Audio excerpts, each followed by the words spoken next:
Yo, zap mga bossing, alam nyo ba, July 20, 2025, tumutok ang buong mundo sa MGM Grand Garden Arena sa Las Vegas dahil dito naganap ang pagbabalik sa pro ring ng ating pambato, ang Olympic medalist at undefeated Pinoy warrior na si Yummer Marshall na may record noon na 5 wins, walang talo at 3 dito ay via knockout. Hinarap niya ang American boxer na si Bernard Joseph na bitbit naman ang kartadang 11 wins, 5 KO, 2 talo at 1 draw. Mga bossing, sa unang round, parehong nag-abang at nagsusukatan lang sina Marshall at Joseph. Walang masyadong action dito, puro testing ng distansya at timing, kaya medyo tahimik pa ang bakbakan.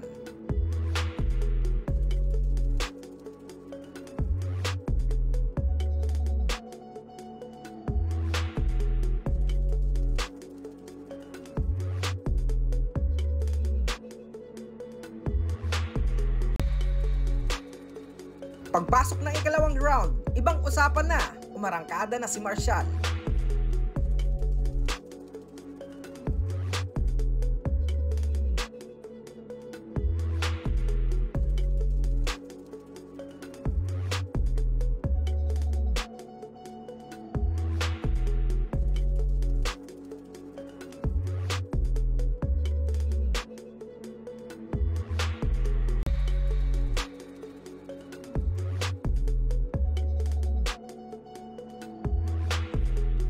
Dito, isang malakas na hook ang nagpadapa kay Joseph.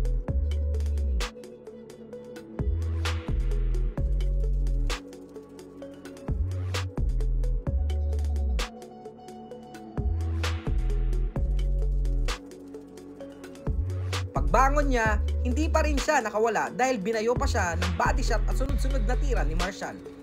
Dito na nagmukhang delikado ang sitwasyon para kay Joseph.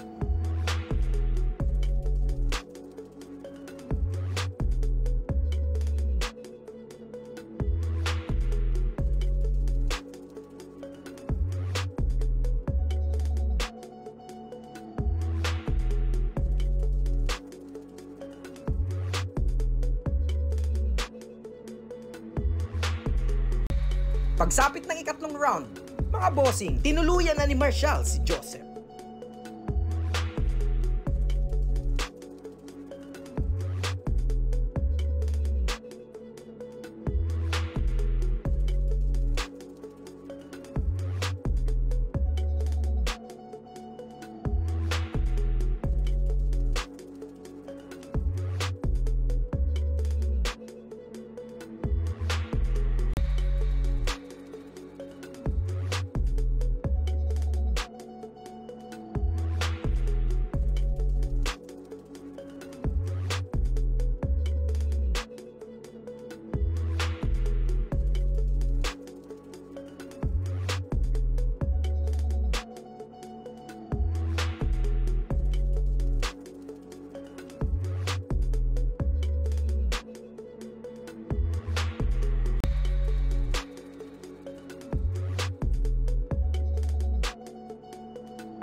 Dito, binitawan niya ang isang matikas na kaliwang diretsong tumama at waling nagpabagsak kay Joseph.